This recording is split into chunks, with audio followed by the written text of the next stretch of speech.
Okay, it's 10:02. Um, After you, our OVR counselor in residence, Miss Leslie Patrick, is going to go, and you don't have to stay in this teacher leader training. Once you're finished presenting, you can exit stage left. There's no reason for you to stay, but if you wish to stay, you can. But I'm going to introduce Dr. Tony Lobianco from Kentucky Post School Outcomes, the Human Development Institute at the University of Kentucky, a longstanding partner with our projects.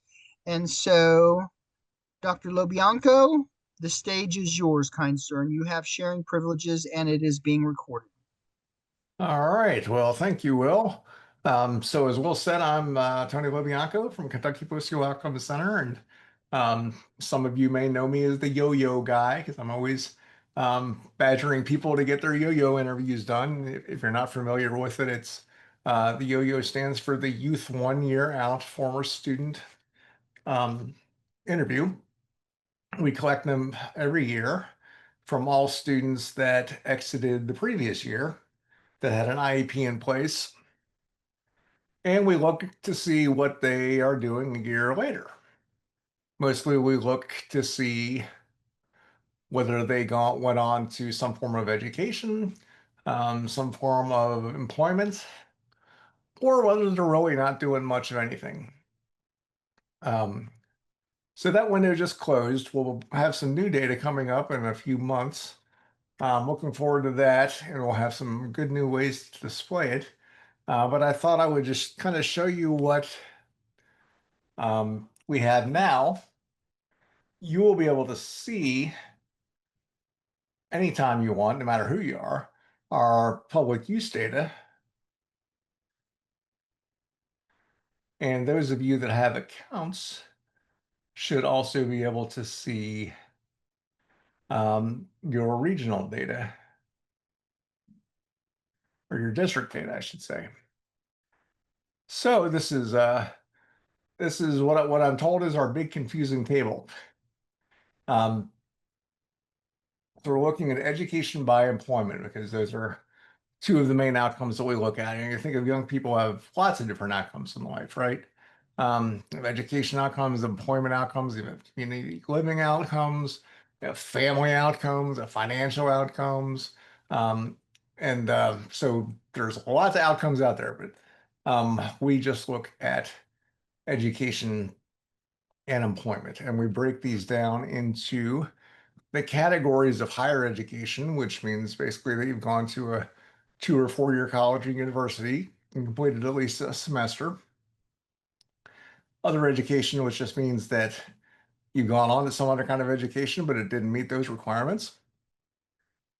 Um, Employment, we break down in terms of whether your employment is considered to be competitive, really integrated competitive employment. So 20 hours a week at least minimum wage, at least 90 days on the job. Whether you work, basically that you don't work in a sheltered workshop is the kind of way I should say it, or work in a segregated setting. We want to know that the jobs people have are integrated jobs. So when you look at these tables, I know they can be kind of daunting for people that don't live the world in data. Um, but I'm going to look at the state table first, which if you follow my crazy moving around mouse, you can see is right here, it's Kentucky. So if I look at higher education, I can go over to education totals and see that at the state level, 19.2% of all students with IEPs that exited in the previous year, which would have been 2022, 23 for this data, went on to some form or went on to higher education. Then I can look at employment, which is our vertical columns, and look down at competitive employment, and I can see that 45% went on to competitive employment. So not terrible numbers, but at least I think everybody should know kind of where we're starting and where we should try to improve from.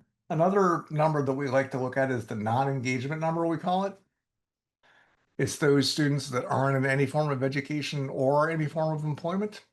And you can see 29.4% at the state level were not engaged.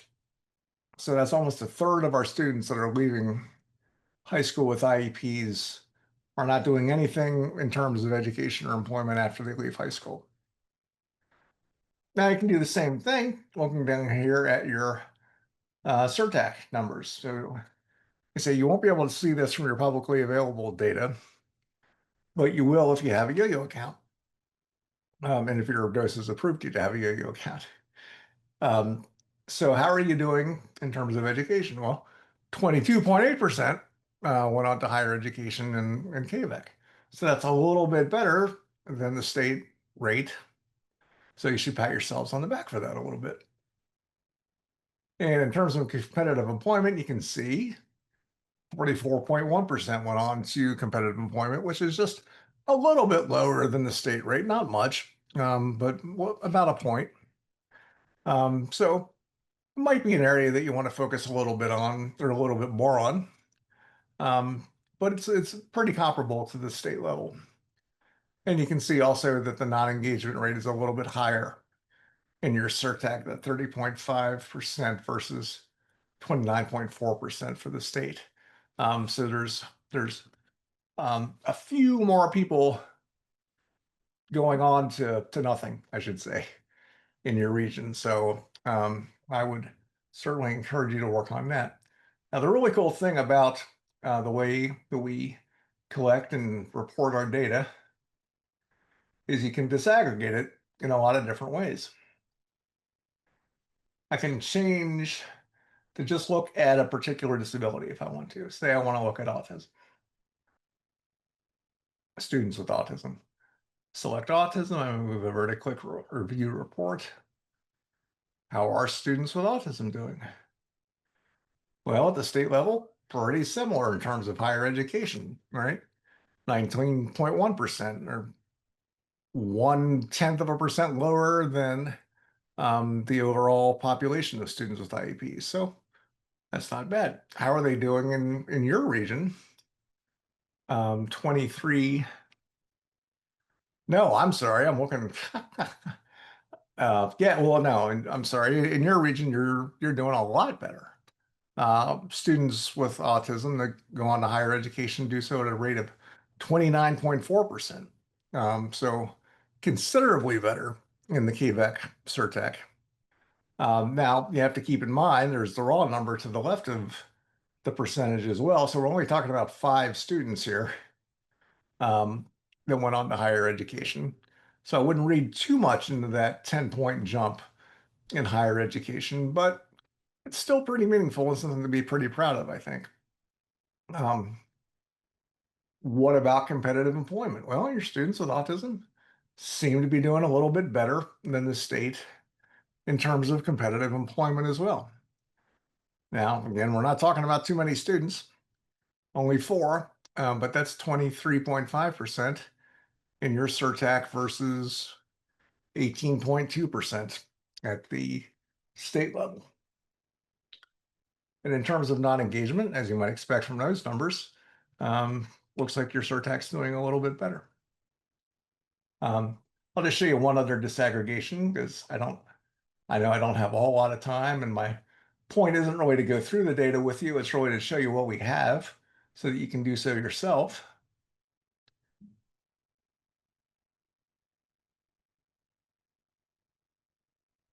I'm going to go back to all disability types. And now I'm going to look at the differences in gender because they're pretty interesting, I think. Let's look at females first.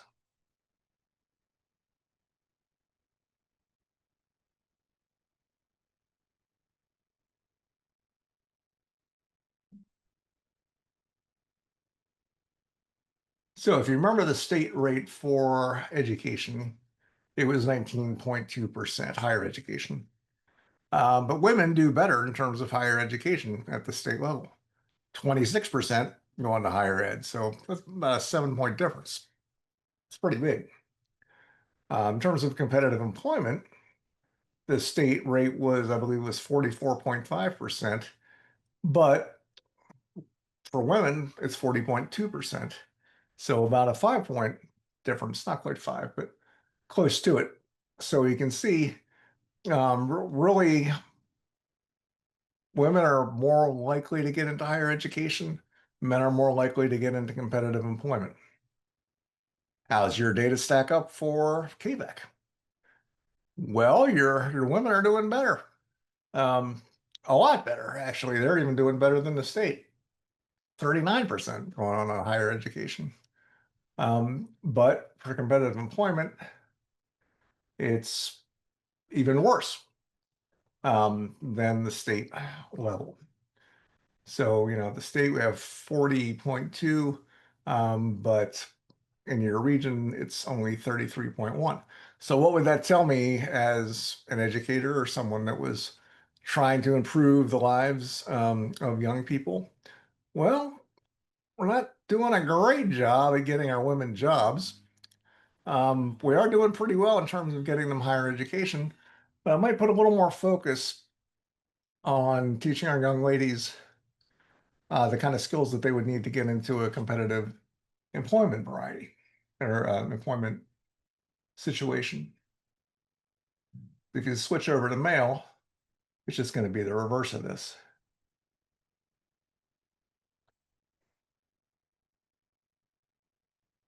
You see here, our higher education level at the state is lower, as it would have to be because for females it was higher.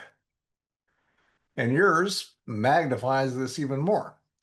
14.4% in higher education for males. And but in competitive employment, you're doing better than the state for males. So really what's happening in your region is kind of a magnification of what's happening at the state level in some ways. And again, I might think even more about, what can I do to get my young men involved in higher education because they're not doing that very well. I'm doing pretty well with men in competitive employment, but women, not so much. So you can ask all kinds of questions and use our data to disaggregate them. Sometimes we break down by the disability categories of autism, FMD, and multiple disabilities to kind of get our low incidence population. We can look at students that exited on the alternate diploma versus the regular diploma. Um, for those of you at the CERTAC level, you can compare districts. So there's a lot of really cool things that you can do with our data. And as I said, I do know that it is not the um, easiest thing to look at when you see a table full of numbers. It can scare some folks. So we are working diligently to try to find a way to make that more accessible to you, and hopefully we will be reporting it out a little bit different this year, so that you'll be able to even more quickly understand it and take some action on it, because we're not just collecting data for the sake of collecting data. We're collecting data because we want to have you use that data to improve transition outcomes. And of course, you have to know what your data show in order to do that. I don't know if any of you are yo-yo interviewers, but it's a really valuable thing for us and for everybody that uses our data throughout the state. We just got, like I said, we got a whole lot of data back. One thing I was able to look at was actually a question asked of returning yo-yo interviewers who had been interviewers in the past. And I was surprised to see how many of them genuinely liked being an interviewer. They said, I love reconnecting with my students. Um, it's great to see how they're doing a year after they were in my class. So whereas I always feel like I'm nagging people to do things, this seems to be something that they actually kind of like to do. So think about that. If you're interested in doing that, talk to your dose maybe if they're open to it.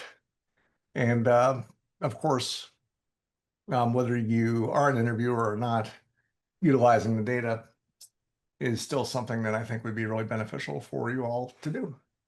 So that's all I Absolutely. have. Yeah, and that thank you, Dr. Lobianco, and that drives our transition projects, the peer mentor program, the transition teacher leader initiative, which was formerly the ARP transition grant, and then our transition pilot project. So that's why what you just shared is so invaluable. And I wanted to thank you for taking the time to walk everybody through how to interpret the chart horizontally and vertically. It's really very simple if you follow along, and the features to change different cohorts is terrific. And in our next meeting in Lexington, we can talk about how I can pull um, some charts to show the comparison between the transition pilot project schools, for example, and maybe some um, comparable sized districts that aren't part of that pilot project, which is ending this year, its fifth year. So thank you, Dr. Lobianco. I will schedule with you in short order because we missed our opportunity recently and we've got a rain check. So I look forward to that. Sounds good. Thank you. All right. All right. We'll see you this afternoon, kind sir. And I'm going to ask Mrs. Leslie Patrick, my colleague from the Office of Vocational Rehabilitation, to tell us a little bit about her work and how it can benefit all of our transition teacher leaders, because I am OVR's biggest advocate. So, Leslie, the stage is yours, ma'am. All right, thank you. So I am an OVR counselor for the Office of Vocational Rehabilitation. OVR was established to assist individuals with disabilities to maintain competitive integrated employment. Um, once they're in secondary education, we do have the programs called pre-ets and community work transition services if the school participates in those services. Once they graduate high school, and they're going into some type of training program, um, we can look at trying to help them with tuition, books, supplies. We have rehab technologists that we can refer them to if they're going to need some type of accommodations while they're in college or in training to help them be successful in that program. If they're leaving high school and they're not really interested in going to some type of training program, we do we do have like job placement specialists to help them with finding jobs. Um, I cover Lee, Owsley, and Jackson counties. So in these rural areas, it is difficult, as far as, limited jobs and things like that. Um, if they're going into the workforce and they need extra hands-on services, we do have vendors such as supported employment specialists that we can refer them to and work with to make sure they are successful in that job that they're going into. There is an OER counselor assigned to every county in Kentucky. Um, we, as an OBR counselor, we go out to our high schools, we talk to the juniors, seniors, um, about our services. We let them know that there's different disabilities and impairments we can look at trying to get them eligible for, whether it's a learning disorder, some type of physical impairment, if they have struggled with hearing loss since a child, um, behavioral health diagnosis, if they've been diagnosed with some type of behavioral health, diabetes, just there's a wide range of impairments or disabilities that we can look at trying to get them eligible for services.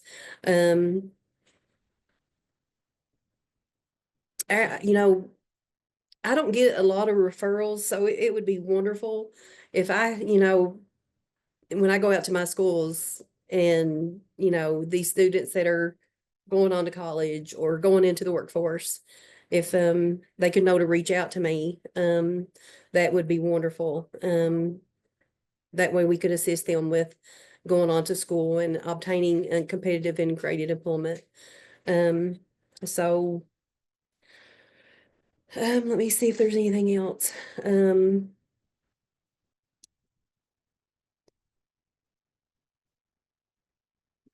We have, of course, Jessica is going to talk about Carl D. Perkins Vocational Training Center. It's a wonderful program, and when I go into the schools, I'm always encouraging the students to look into that program. It's such a wonderful program, and I've not had a lot of success with my students from my counties going, being interested. Sometimes they don't want to leave home, but um, I think that's all I have, Will. If there's anything you Yeah. think I left out or Nope, not at all. It was wonderful. And I will tell you, let me see, we've got some Breathitt County teachers with us, David, Jeremy, and Brent. Chandra Whitehouse out of the West Liberty OVR branch there in Morgan County. I believe she is still the OVR counselor for Breathitt County High School, correct? as far as I know. Okay, that's what I think. So, good men, that's who you want to work with. Um, and if you need her contact information, I'm happy to provide that to you. My daughter, who is at UK, is an OVR consumer, and she had a wonderful experience working with Mrs. Chandra Whitehouse. And so you want to invite her down um, to come see you. You want to create a connection point where parents and students can go meet with Chandra. The consumer application process takes less than an hour. It's really easy. You just take your IEP and identification with a picture ID. Really easy. I mean, we just went through it a couple years ago as a family, and it was really easy. So nothing complicated about it. But thank you, Leslie, and You're let me know welcome. if you need me to step in for you this afternoon if you get pulled away. Okay? Thank you. Yes, ma'am. Thank you, ma'am. All right, we're going to move to our next presenter, and that is Mrs. Jessica Allen from the Carl D. Perkins Vocational Training Center. We've worked together a bunch over the years. She's probably done over 100 school visits with me in person. And it was so funny. I was at Belfry High about a week ago, and the teacher, Miss Keisha Maynard, looked at me and she said, "Hey, where's that lady that always comes with you from Carl D?" So they've gotten used to you, Jessica, usually being with me. We've been Uh, together a lot. yeah, yep. And so that was kind of cute. Just out of the blue, she said, "Hey, where's Jessica? Where's Oh, I'll Jessica?" be I out said, there "Well," soon, hopefully. I said she wanted to come, but she had another commitment. Otherwise, she would have been here because you've been to Belfry with me a number of times. Oh yeah, I So love Belfry. So Jessica is the public relations officer for the Carl D. Perkins Vocational Training Center in Thelma, Kentucky, right outside of Paintsville, Kentucky. So she's going to spend 10 minutes or so sharing with you the opportunities for your students at Carl D. And Breathitt High has a number of success stories, most recently just this past year, where one of the graduates tapped me on the shoulder at Walmart there in Jackson. He had just graduated with 2 certifications, was getting ready for a job interview the next day, and had all kinds of stuff in his basket because he was going to move into his own apartment. So tell us all about it, Jessica. Awesome. Thanks, Will. Like you said, my name is Jessica Allen. It probably says Blackburn on here. But Jessica Allen, and I work at the center in Thelma. So most of you might have some familiarity with it, but it's a really good opportunity for students who are getting ready to graduate to come here if they're not quite ready, maybe to go to work or to go to school and, have a good chance of succeeding. Then we're a wonderful option for them. So, what I do for the center is mostly pre-ets. So, lots of job exploration counseling and counseling on post secondary opportunities, primarily the center. So, some of the programs that we offer, I'll just go through them real quick, are auto lube and detail, childcare development. We have a cosmetology school, a nail tech program, custodial services and building maintenance, the CVS Pharmacy Collaborative, food service and barista, groundskeeping, forklift, logistics, and office tech. So those programs have various requirements, but there is a program for absolutely every level of student that comes here. Now, if they want to pursue higher education, we also partner with Big Sandy Community and Technical College and Mayo Community and Technical College. So they can actually come here. We're a residential facility. They can stay on campus with us. They'll have a dorm room, and we'll transport them to their classes. And we have a computer lab here just for those students. And there's a tutor in there, Miss Pelfrey, and she's in there Monday through Friday. So while they're here, if they have other needs, like most of the students do, we've got the psychology department. So they have access to clinical psychologist, clinical social worker. I see some students in that capacity, as well as another woman. We have the assisted living unit. So that's a great option for any student that needs physical therapy or occupational therapy. We work with them there. We have the life skills enhancement program that just kind of helps develop life skills, learning how to prepare a meal for yourself, interpersonal communication, all that good stuff. Got a GED program for students who need that. We offer job seeking and job placement to our students when they're about to leave the program. And we work with them, hopefully in an internship level while they're still here, and try our best to have them a job to go home to.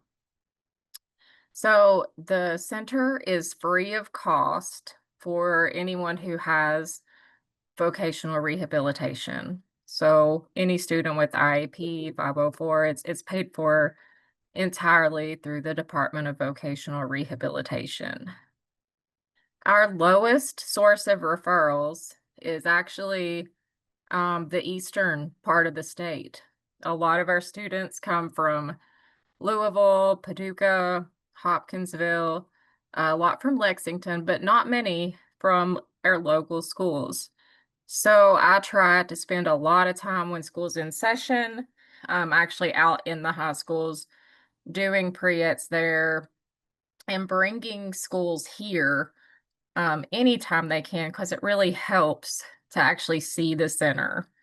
You know, I can hand kids pamphlets all day long, and they don't want to come here until they actually see it. So we offer a regular tour, and then we also do like a full day kind of thing, and it's a pre-ets day. And they'll actually spend 15 minutes in each of our training programs with the teacher doing a little short demonstration. They have lunch with us, which is usually their favorite part. And it gives them a really good idea of what a day might be like for them here. So we've had good success with that since we started. So if anybody wants to come here and do that, or have me come to a school and speak to your students, I'm happy to do that. If you email jessica.blackburn@ky.gov, I will not receive it. So my new email is jessica.allen@ky.gov. Yep. I think that's all. Yeah, that's great. She got married this past spring.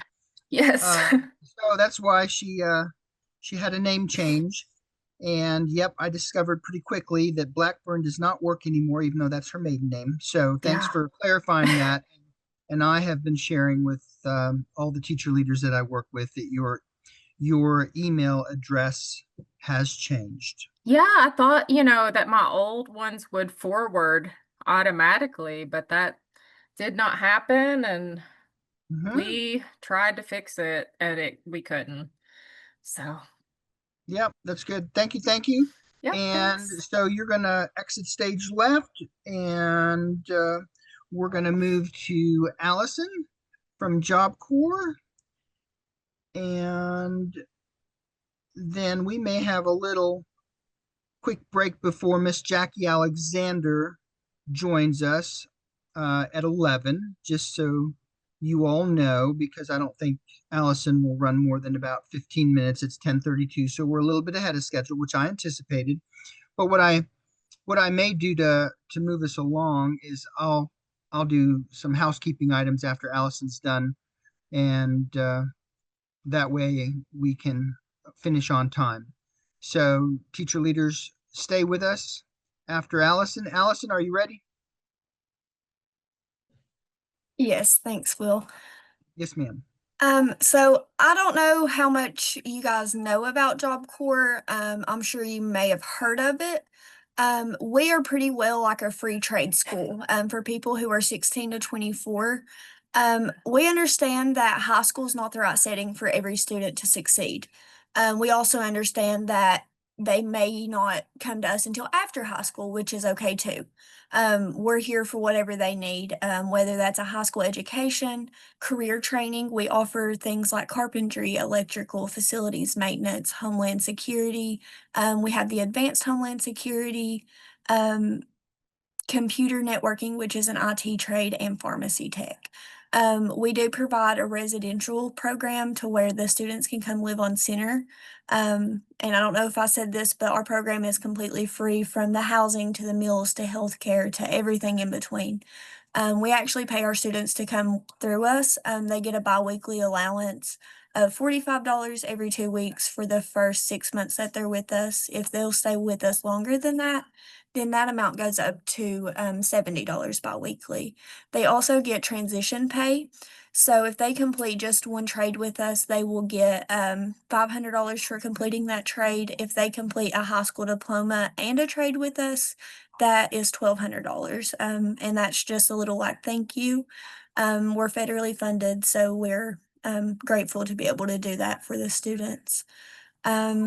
We have all kinds of recreational activities. We have a rec room that has pool tables, um, sorry, pool tables, foosball tables, air hockey, a little movie theater, a gaming lounge that has Xboxes in it. We have a basketball team with a full gymnasium, a workout area, and then fast forward to toward the end of the program, we're going to help them find living accommodations, help them apartment hunt, car shop. We partner a lot with some local partners to help with getting them vehicles. And we ultimately just try to make sure that they have a career and they are placed in a job. Whatever that may look like, that can be from here to California in all reality. There's Job Corps in every state. I'm just here representing the one in Prestonsburg, but there's several in the state of Kentucky that all offer different trades, as well as all over the United States. It's completely free for the students. We're really just here to help them transition into adulthood, into a career to make a difference. So they're not struggling, not knowing their next step. We try to just fill in all those gaps for them. While they're with us, they get free health care, and we have a wellness department on center. We provide them breakfast, lunch, dinner, and a snack. They can have evening jobs if they would like. We provide transportation to those. We recently, just a few months ago, got some new territory. So now we cover the Louisville area and Frankfurt for our center specifically. And we actually provide transportation for those students on the weekends. And that's really big because that's something Job Corps usually won't do. But we actually take the students all the way back to Louisville and pick them up back on Sunday so they can actually go home, and then come back and join us for training. And I'm happy to answer any questions. I can put my office number and my cell phone number in the chat if anybody would like me to present at a school. We can do center tours. The students can eat with us. They can stay with us for a few hours and kind of learn all the ins and outs. We can do center tours with just staff, or we can bring the students. It's honestly, we're game for anything really. Just happy to help. That was an awesome presentation, Allison. Really very thorough and concise. That was great. Really Thank loved it, and you. I'm sure the teacher leaders enjoyed it as well. And I do expect you to receive some traffic as the teachers enjoy this session this morning, and then the same session this afternoon. And then I'll send out the recording for those teachers that just could not make it due to extenuating circumstances. I've got some teachers who are on field trips already. I'm thinking to myself, geez, I want to that go. yeah, that never happened when I was in school. Where was our invite? Yeah, I know. I never got a trip. My goodness, maybe a end of the year trip, but I never got a trip in the first month of school. Goodness. But thank you, Allison. Is That it was, okay if I put my contact information in the Mhm. chat for Of people? course, you can do whatever you want. Thank you. Yep. Put it in there. And of course, I will share it out as well with them. But Allison is very accessible, and she is really good about getting out in the field and visiting.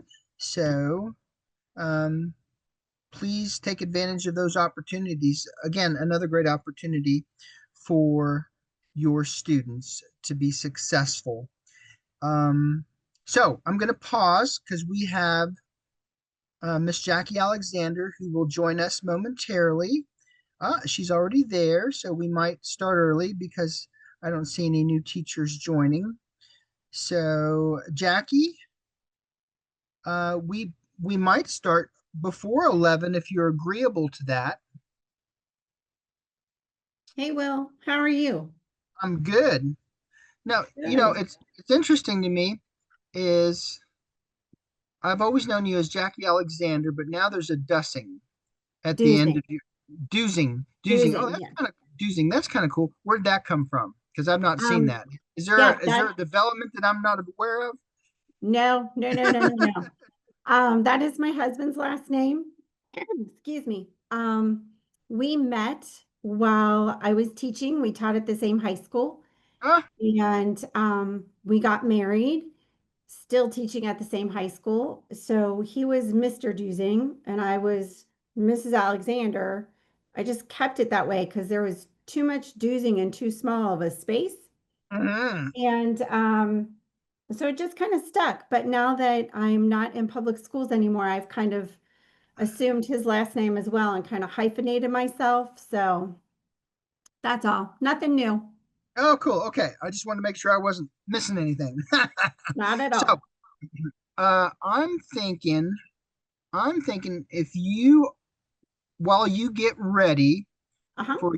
for your two presentations with this morning group, I will let the teachers know that I have received the confirmation on their high school's attendance. Breathitt High is coming on September 26th, if you're not aware.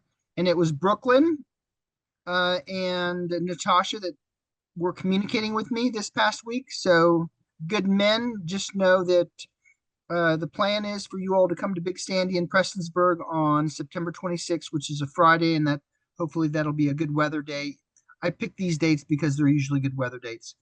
So, and I will swing by this upcoming week to pick up any missing forms, um, W-9s, contracts. I know Jeremy's a new addition to the team, and I talked to him just a couple afternoons ago, and he's all in. So thank you, Team Breathitt High, for the good work. And so just text me if there's a day that's not a good afternoon for me to stop by to pick up paperwork. And that's all I have to share, unless you have any questions for me. David, Jeremy, Brent, are we good? Can we go ahead and invite Mrs. Alexander Dusing to begin her presentations? I guess we can if you're ready. Yep, we're good. Yep, we're good. All right, off we go. Off we go if Okay. you're ready, Jackie. Do you have a preference as to would you like reverse career fair or SDLMI first? Doesn't matter to me. Whatever you're comfortable with, because they are familiar with SDLMI. They actually used it this Okay. past year. And so, but they're not familiar with the reverse career fair. Okay, so why don't we start there? Yep. So you should be able to share your Am I screen. able Yep, to share my screen? you are. I've Okay. enabled it for multiple participants. Yep. There, can you see it? Yep. Yes, ma'am. Okay. All right. Well, welcome everybody. My name is Jackie Alexander Dusing. I am an educator for the past 34 years. I've spent most of my time in special education, but also did about a decade or so in elementary ed as an instructional coach. I've been a consultant, administrator, teacher, you name it, I've done it.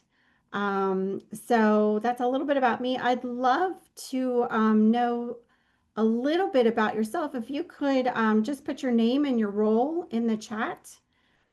Just, you know, like to see who I'm talking to.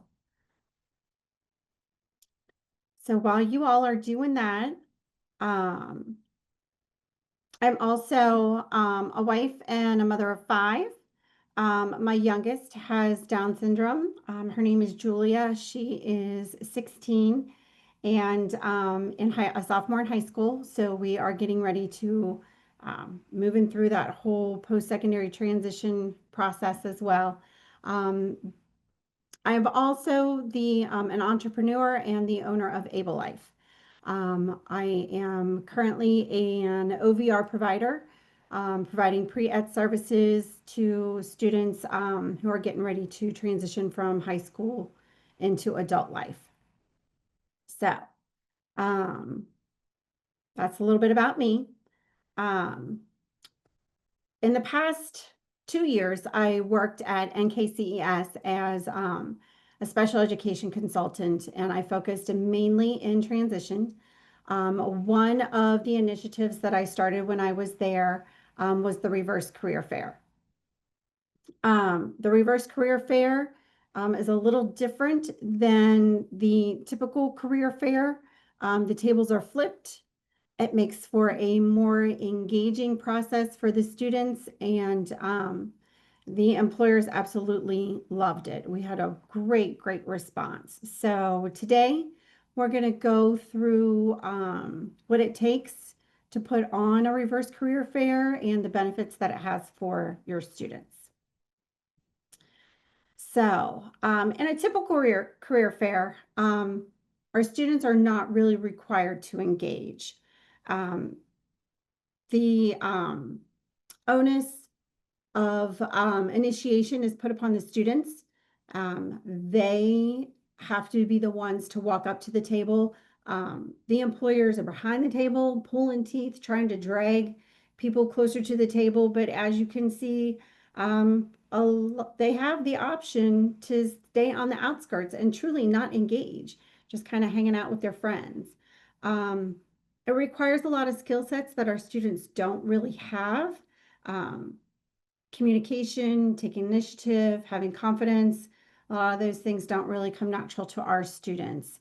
And there's a lot of missed opportunities for our kiddos when we have a typical career fair. Hey, Jackie, So yes, we just see your screen with multi. Are you showing walking them through the presentation of the career? I am. Or can you not? It's not on. Do I have the wrong I don't screen see it. on? I think so. Yep. Okay. You have basically your desktop. Oh, that's awesome. That's okay. Okay, let's see. Hang on. Let's see if I can. I move this over. Here, let me stop sharing There and we let me. go. Yep. I saw it. Okay. Can you see me? I can see you. Okay, well, that's good.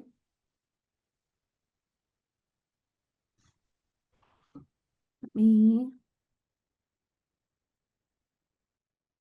All right. Sorry about this, folks. Give me a second here. We're good. We're good. So much for going early, huh? Yeah. No, that happens. Yeah. This is nothing. Since we started early, we have no problem. Here we go.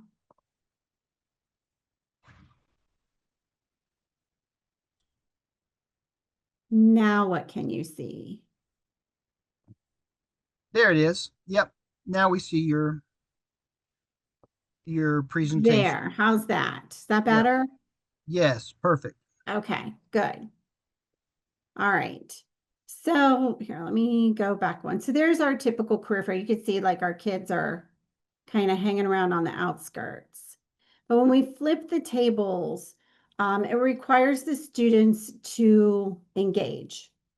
They can't leave the table. People are going to approach them. They have to talk. They have to engage.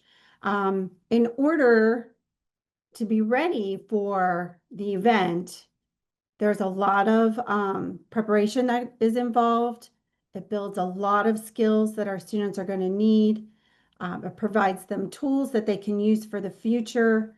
And it is a great opportunity. For some of our students, it has been life-changing, has been life-changing. So it really is an amazing event. Will was able to join us this past year. It's very high energy, very exciting. The kids are they really live up to the expectations that have been put before them. We do a good job of building them up before we come and preparing them. So it really is a journey. It is not just an event. Um, we do vocational activities all through high school, all of the person-centered planning that occurs, the work-based job opportunities that we have. Um, we do that throughout their high school career. And then when they are seniors, that last 4 to 5 months is when they start to prepare for the event.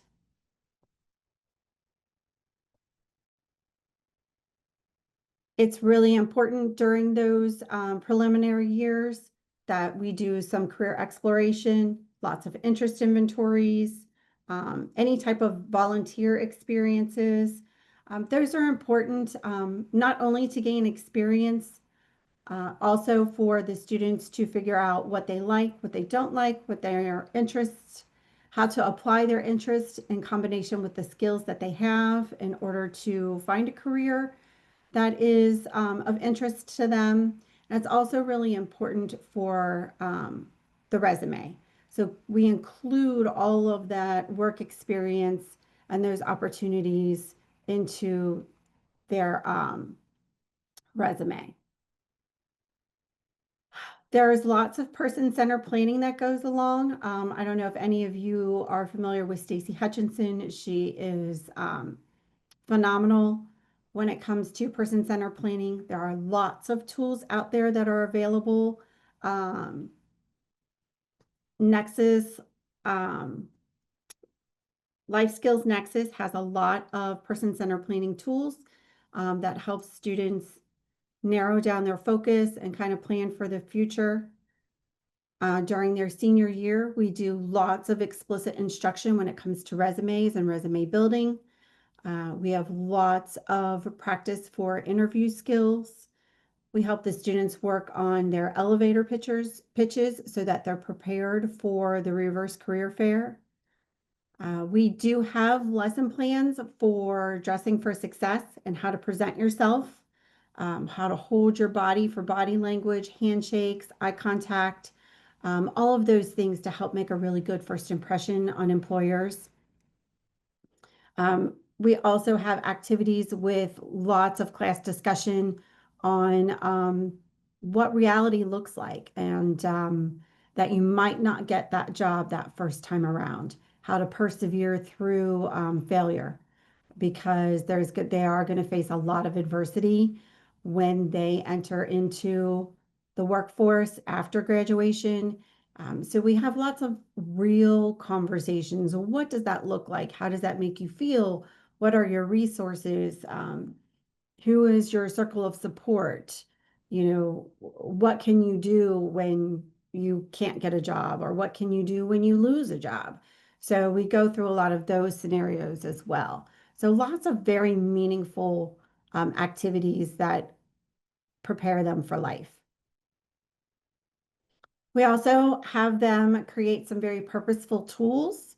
Obviously, the resume, we work on that, and that will stay with them, and that will continue to be a living document as they go and gain more work experience in their future. We also have them create a brag board. They put this up at the Reverse Career Fair. Um, when we first gave them the posters, to me, it was just something kind of like you did, like at a science fair. But as I interviewed the students afterwards, they felt this was really a very valuable tool for helping them to refine the information, really focus it and narrow it down as to what is important and how to articulate that information, whether it be interests about themselves, interest in their future goals. They really found this determining which, excuse me, determining what information to put on their brag board was actually a very meaningful process for them. So while I thought it was just something that they needed for the Reverse Career Fair, it actually ended up being a very useful tool for them. Some of our students create a slide deck and then bring a laptop and have a slide deck rolling through at their table.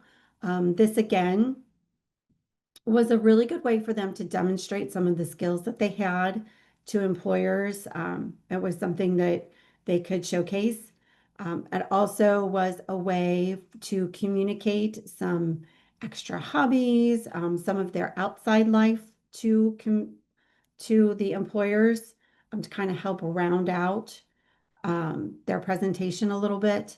And any kind of visual we found was very, very helpful in communicating information to the employers. I always encouraged our students to create a QR code that would link the employers back to this slide deck or back to their resume. The employers saw a large number of students in a very short amount of time. So this was a way to help connect the employers back to them once the fair was over. So those were some very useful tools that we had. I partnered with some of our local businesses. They were very instrumental in helping to prepare our students for the Reverse Career Fair. I had worked with these individuals over the past 3 years. They are from HR departments. Their whole job is interviewing people. So we would travel around to the various schools in Northern Kentucky. I believe we had our last fair, we had up to 10 high schools participate. So, and then we would conduct mock interviews with these students. We scheduled about 20 minutes per child, and they would interview with the professionals. They are interviewers would help them do some coaching. I would review their brag boards and help give them some pointers and some tips there on how to communicate information to the employers. And then we left them with some positive coaching notes on different things that they could tweak, what they excelled at, and how to really present themselves. This was a great, great way for them to practice and to get their nerves out. It gave them a little bit of experience before game day, so to speak. I created this positive feedback sheet. We used it in both the mock interviews and at the Reverse Career Fair. I gave it to the employers as they would circulate around. And essentially, this was a small half sheet of paper. It covered the different key areas on personal presence and different, how was their posture? Were they standing up tall? Did they have good eye contact? Did they speak with confidence? Those kind of presentation skills. We also looked at employability traits. Were they confident in their skill sets? Did they demonstrate a good work ethic? Did they demonstrate perseverance or effort? Those kinds of things. Were they employers able to glean that kind of information from their elevator pitch? And then also their presentation skills. How did the resume look? Were they able to articulate their ideas? So we only wanted to leave positive feedback. We certainly did not want to, we wanted to build them up, not tear them down. So anything that the employers or the mock interview personnel, if they saw something that really they could highlight or that the student was able to demonstrate with good proficiency, we were able to highlight that on there and then give that back to them. So they really had some physical, concrete, um, positive feedback that they could take with them, both after the mock interviews, but then again after the reverse career fair. So that even if they didn't walk away with a job or if they didn't walk away with an interview, they walked away with a handful of positive feedback that they could take with them.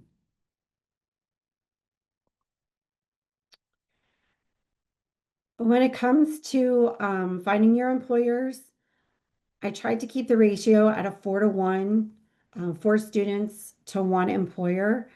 On the day of the event, you don't want too much downtime. The students lose interest. If they're not busy, they kind of lose their confidence. They get into their own heads. It's not a good thing. So too much downtime isn't good. So I tried to keep that ratio at 4-to-1. You need to educate the employers on the process on because this format is new to them. So you kind of have to fill them in on how it works. I will say though, the feedback that we've gotten from our employers on this format has been extremely positive. They really enjoyed this format much, much better than the traditional career fair. You spend a lot of time recruiting, recruit. For I'd probably say about 15% of the employers cancel. They will register, but they will cancel the day of or very shortly before. So make sure you overplan. Make sure you have more people there. Excuse me just a moment.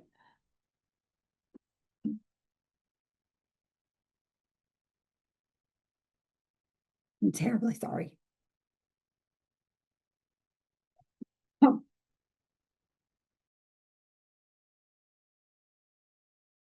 I'm sorry, fall allergies are really hitting hard up here in Northern Kentucky. You're fine. You're fine. You're in friendly company. You just take a minute, get some water, No, I've uh, got my coffee here. I'll be good.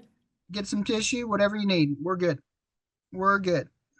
We're good. And this is an excellent presentation, by the way. It's awesome. Yeah, and Well, when I was there this spring in Florence, Kentucky with Jackie, she had booked the Crossroads Church, which if you're not familiar, it's in metropolitan Florence, right off the interstate, and it's enormous and beautiful. And I interviewed 80 plus students because I was a guest judge and helper, and so I wanted to make myself useful and get the full effect. Because I will share. Oh, there's a picture of me. Oh, how funny! There I am. I will. That is cute.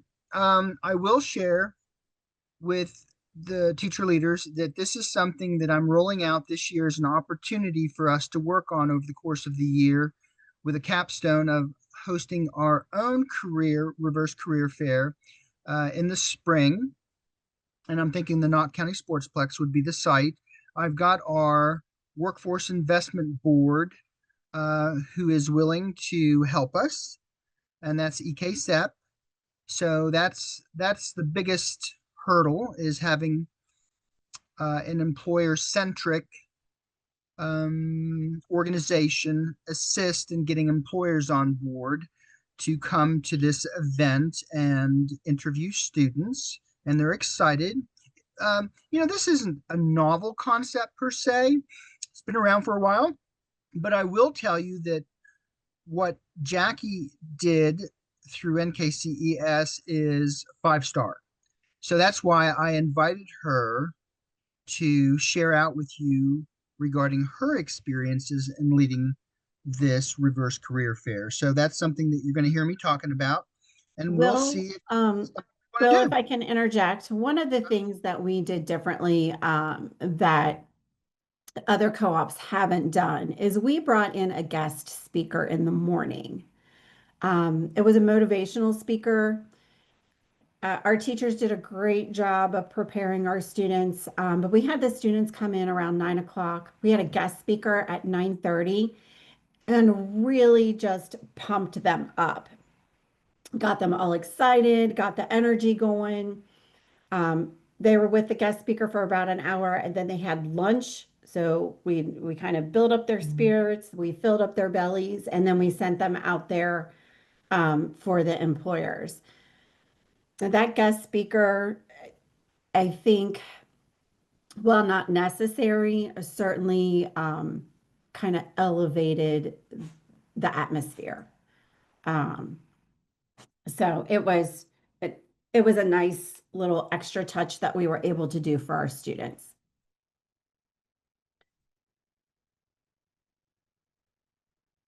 We really, the kids really enjoyed the guest speaker. I think setting that tone before they go out with the employers was very important for them. A little bit of a confidence booster. And then, like I said, if you can keep that ratio at 4-to-1, to keep that energy going, was really important. We had, when I did my post survey data, about 70% of the employers said that they were going to contact our students for a future interview or a potential position later on. Our first year, we actually had one girl hired on the spot. They wanted to hire her. They pulled her away from her table and actually had her start filling out paperwork that day. Um, as I've followed up, we have, a number of our students have actually maintained their jobs for over a year, and are still employed from the interviews that occurred at the Reverse Career Fair. So it really is a great event. But like I said, it's a journey with lots of preparation, but it's got huge, huge payoffs. Huge payoffs. Does anybody have any questions? Is there anything I can answer or clarify for anyone? Are you going to be able to share that presentation with me so I I can use can. it as a reference point? And I Yes. promise that I will not use it and make money. Oh, you're fine. You're fine. I will use it Actually, internally just to help guide. absolutely.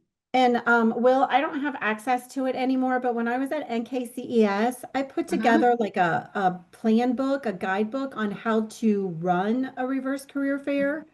So if you contact Brittany Howe or one of the other consultants up at NKCES, they should have that. Okay. I wasn't able to take that with me, Yeah. but it's out there. Yeah. I would think that they would share that with me. I'm certain they would. I can, you know what, and I'm still in touch with those ladies, so I can do that. I can see Oh, if I that's can awesome. get that for you if you want. Thank you. Thank you. That's awesome. Okay. Are we ready for our last piece, Jackie? Yeah, Um, yeah. Let me, I will visit while you get organized. okay. And so we've got about another 15 minutes. We're ahead of schedule by about 10 minutes, which is great. I've already done my housekeeping items. Um, Teachers, just let me know when I can come visit next week. Um, I've got to go to Knott Central. Hi, I'm looking at my calendar. I've got to go to Knott Central. I'm out Thursday and Friday. I've got doctor stuff to do in Lexington, but Monday through Wednesday, I think I'm going to go to Knott Central on Tuesday, so I could swing by Breathitt High on Monday or Wednesday. You just let me know what works for you, and it would be during your sixth, seventh period in that window when you have an opportunity to spend a couple minutes with me. So just let me know. Everybody good? Dr. LoBianco, you're still with us. I hope you're enjoying our transition teacher leader training. Okay, well, I got All some right. extra water. All right. Cool. No, I have all kinds of allergy problems. In fact, recently, just within the past few weeks, I did another allergy test and it came back, with unremarkable results per the ENT, which means that the immunotherapy that I experienced about 7, 8 years ago was effective, but I still struggle. And so I guess I'm just going to have to take, Claritin whenever I have a bad day, and that seems to help.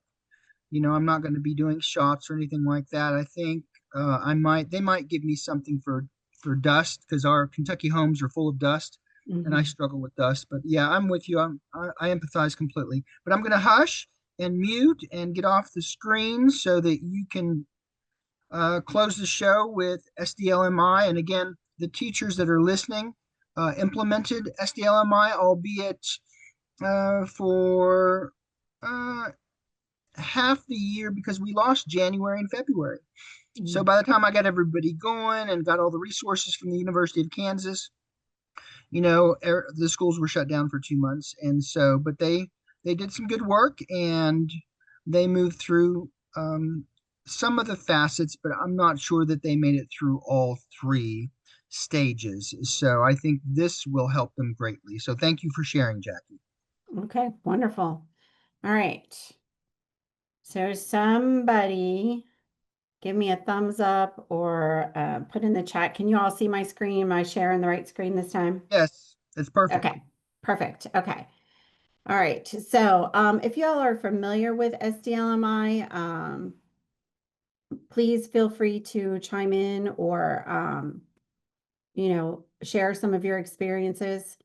Self-determination has been identified as the highest influence for quality of life for every individual. So, having strong self determination skills blends across, touches every area of your life. This is not just an academic skill, this is a life skill, this is a quality of life skill. Having a strong self determination will bring fulfillment and purpose to individuals. So while it's not one of the standards that we teach, it certainly is a very important skill for our students to have. So SDLMI is the self-determined learning model of instruction. As you know, it is run out of Kansas University. Great folks out there, very, very helpful. And so this is an evidence-based framework for helping students improve their self-efficacy. It is built off of 3 different pillars, decide, act, and believe. The pillar of decide is being able to use their strengths and identify their goals and have a vision for their future. The pillar of act is the individual's ability to move towards that goal, to take action, make change, and create a pathway to reach their goals. And then believe is the empowered feeling that the student has or the confidence for them to be able to move towards their goals. So those are the 3 pillars that Kansas University has identified as being pivotal to self-determination. Now, those 3 pillars, they're independent skills. They're independent of one another, but they're also intertwined and interconnected.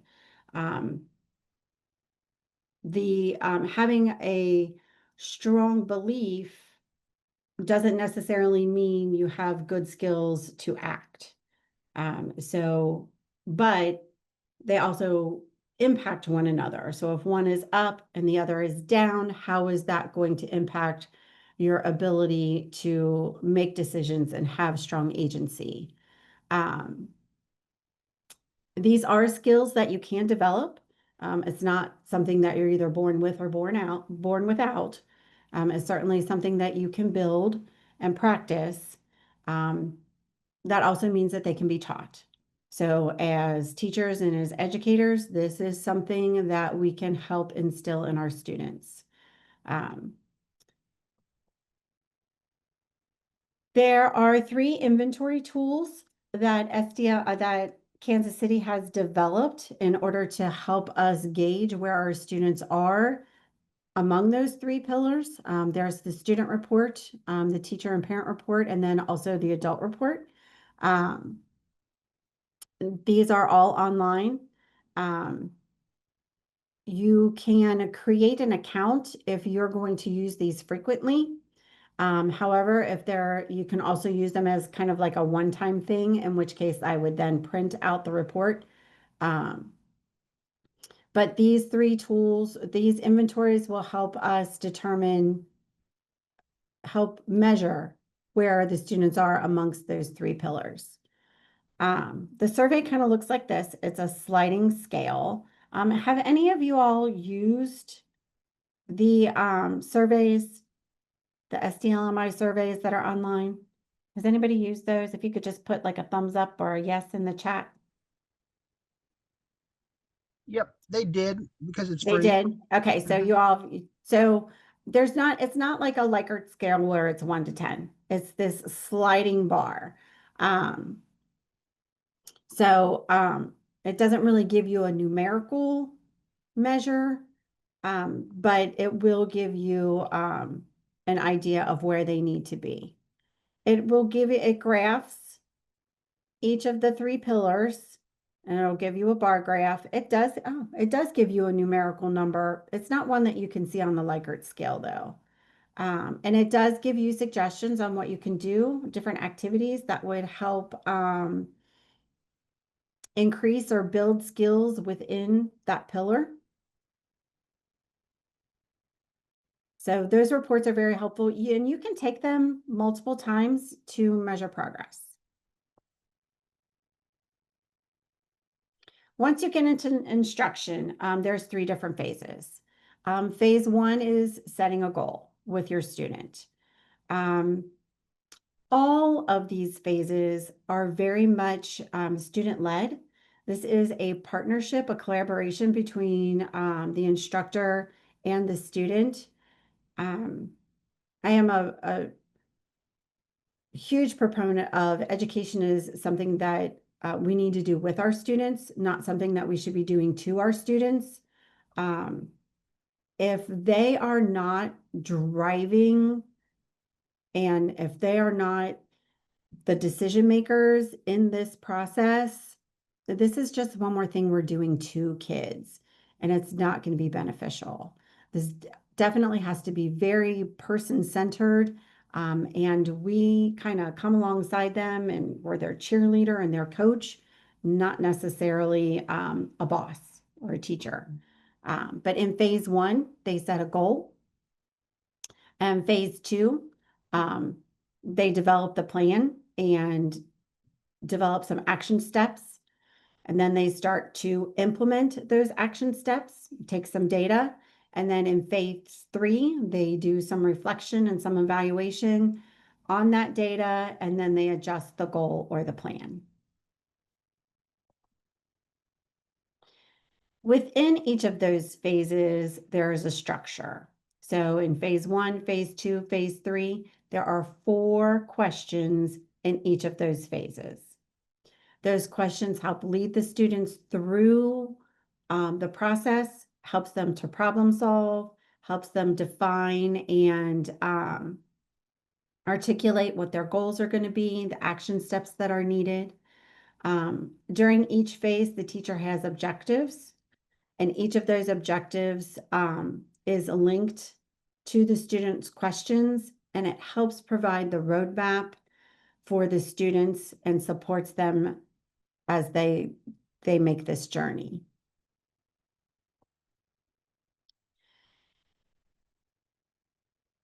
In order to strengthen those skills, it's done on a cycle. and it provides opportunity for practice. So a lot of times those 4 phases will run in conjunction with perhaps a project or a semester of school, or we did it in conjunction, some of my teachers did it in conjunction with the Reverse Career Fair. So within an event. So their goal was, the goal that they set was short term based on that project or based on that class or that semester. And then when the semester changed or when the event was over, we would set a new goal and we would repeat the cycle.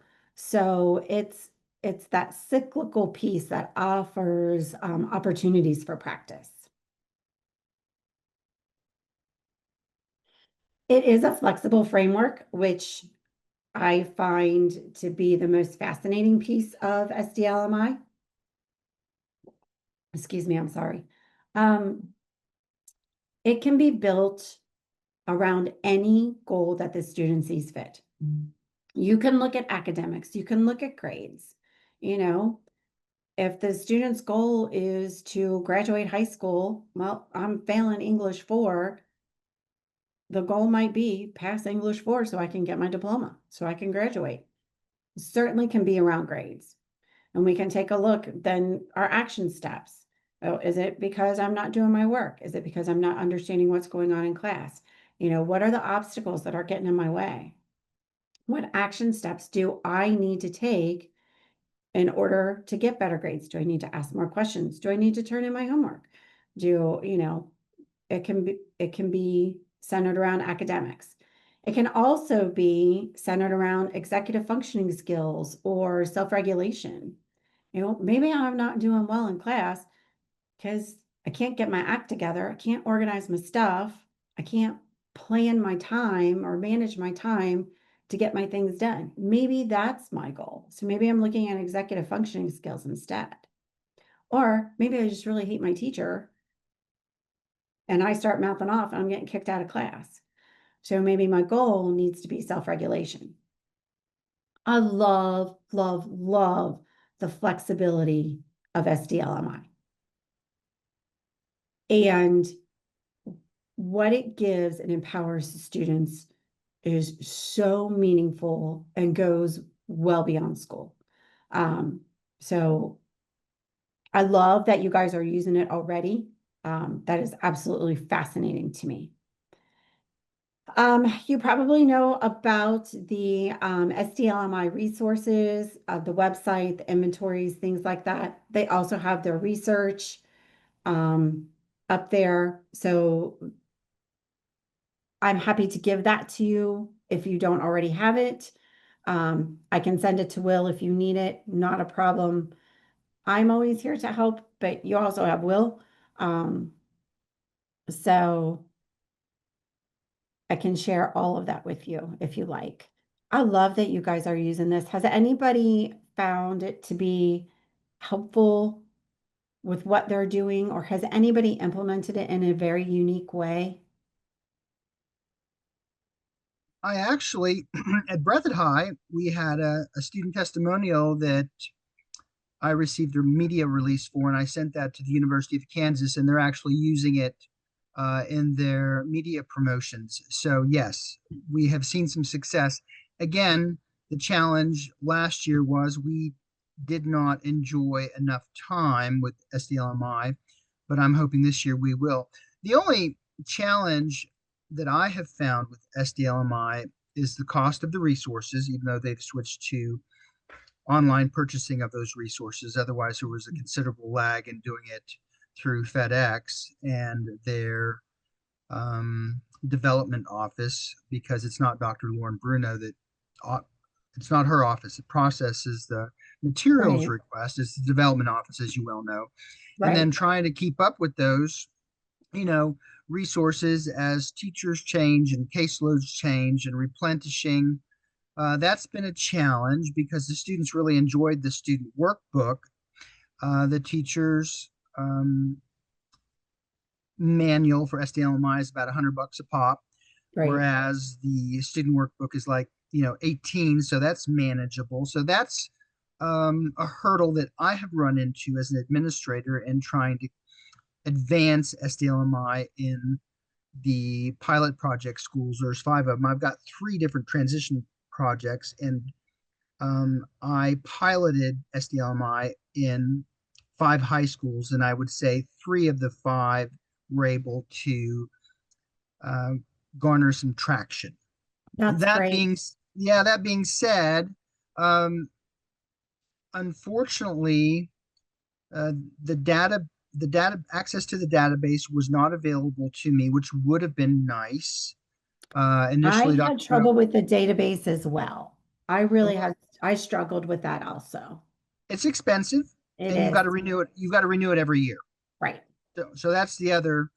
So right now, advancing SDLMI beyond what I did with the pilot last year is on the table as funds permit. Right now, there are no funds to continue SDLMI, but I think this training that I can share with our executives might help them reopen that window should funds become available, because Mhm. as you well know, working at NKCES, funds come and go, and sometimes all of a sudden there are gifts that come from OSEAL.